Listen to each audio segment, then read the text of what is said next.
Nous avons mentionné qu'entre avant les temps éternels et la première ère de temps, quelque chose eut lieu qui a affecté tout le cours des événements d'une manière tragique.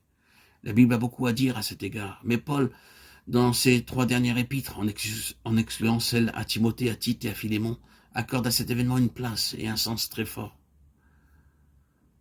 Nous faisons ici allusion à l'intrusion dans l'univers.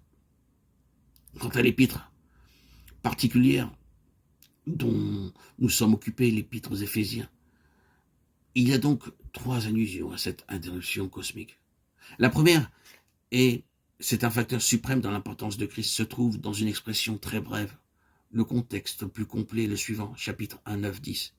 Il nous a fait connaître le mystère de sa volonté selon le bienveillant dessein qu'il avait formé en lui-même, Christ.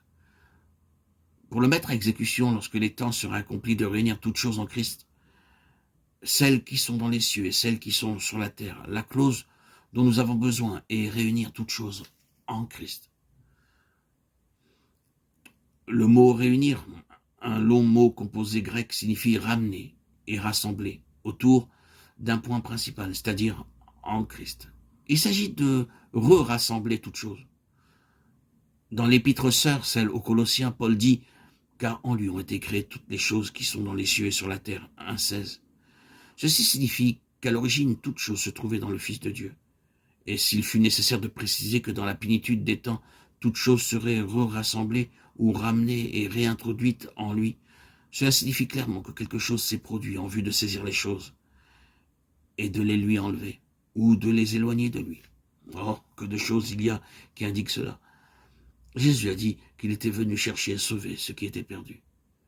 Il a donné une parabole des méchants vignerons qui ont tué l'héritier en vue de s'approprier l'héritage. Il a dit que tous ceux qui sont venus avant moi sont des voleurs et des brigands. Jean 10, 8. C'est un aspect de la vérité qui a une immense somme d'enseignements dans les Écritures. Quelque chose fut accompli en vue de voler au Fils de Dieu sa place et ses droits dans le dessein éternel de Dieu, rendant nécessaire de rassembler, de recouvrer, de réunir. La deuxième chose indiquant ce grand événement est l'introduction de la rupture et l'état, la condition contre laquelle se dresse le dessein révélé dans cette épître aux Éphésiens. C'est une situation horrible. Mort par vos enfances et par vos péchés. Vous marchiez selon le principe de la puissance de l'air, de l'esprit, qui agit maintenant dans les fils de la rébellion, selon les convoitises de notre chair par nature des enfants de colère. Éphésiens 2, 1, 3. En ce temps-là, sans Christ. Notez cela dans d'autres traductions, particulièrement en anglais, il est noté, il est marqué, séparé de Christ, sans espérance et sans Dieu dans le monde. 2, 12. Comme les païens qui marchent selon la vanité de leurs pensées.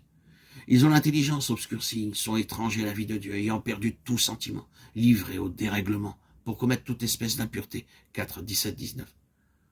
Comment tout ceci s'est produit? Quand à l'origine toute chose se trouvait dans le Fils de Dieu, tout ceci se trouve en dehors de Christ et séparé de lui. Assurément, nous pouvons dire de ceci, c'est un ennemi qui a fait cela.